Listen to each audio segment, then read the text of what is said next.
Transfiguration is August 6th, 2025, 1,992 years ago. Recorded in the Synoptic Gospels of Matthew 17:1, Mark 9:2, and Luke 9:28, and referenced in Peter 1:16.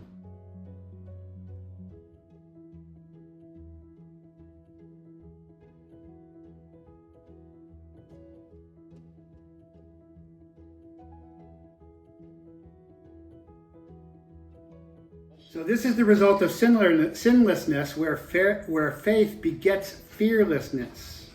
Faith begets fearlessness through sinlessness. But what is the disciples' reaction to true goodness and glory? What's their reaction? They were fearful. Okay? So they're seeing glory and God and goodness, right? The reaction should be to rise up and to be open, right? And lift up like we are practicing in our opening prayers and our ending prayers every time. But it's the opposite. They hide their faces. They go downward to the earth, to disconnection. And what did Adam and Eve, once they had sinned, do in the garden? Yes, they hid themselves. Okay, of course you can't hide from God. So this is the direct connection between the Transfiguration and the fall from grace in the garden. In the garden, even Adam sinned and then hide from God. Fear begets shame and further separation and disconnection, and codifies and establishes humankind's fallen nature. This is exactly what happens in the freeze reaction of crisis resulting in trauma, particularly childhood trauma. Fear is a reaction. Courage is a decision. That is hardwired in us since the garden, and I want Rachel to explain, Chaplain Rachel, to explain the science behind this, because most of you are stuck in intellectualism anyway, but it's very helpful, so you're on.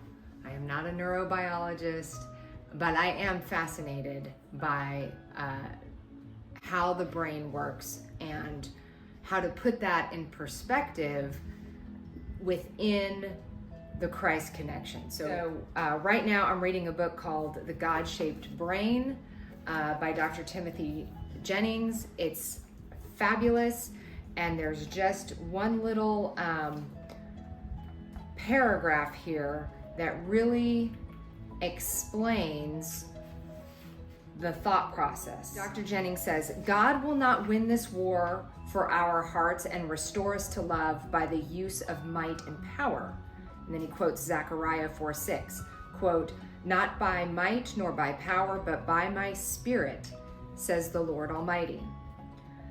So then he goes on to say, we can sometimes lock up criminals into jail to control behavior, but we cannot control their imaginations. If the thoughts do not change, the brain does not change, and therefore the character does not change. What we see here with the fear,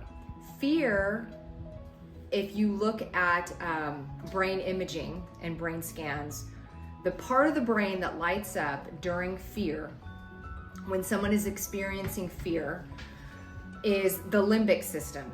You've all heard me talk about, you've got three main parts of the brain in a very simplified format. Okay, you've got the reptilian, which is the innermost base level of the brain. You've got the limbic system above that, and then above and outside of that is the prefrontal cortex, which happens right here. So fear occurs in that middle section of the limbic brain, where love, gratitude, joy, autonomy, all of those emotions light up the prefrontal cortex of the brain, which is higher. We actually have to make a leap from the limbic brain to the prefrontal cortex. And that's what Yeshua is describing here. He's describing this leap from this limbic brain, which my husband just described as being hardwired into us from the time of Adam and Eve after sin. We got stuck there. But Courage is a decision. You have to choose it. How do we choose it? By controlling our own minds, being in control of our own thoughts.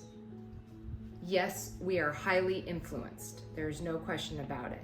But we get to choose what we think about.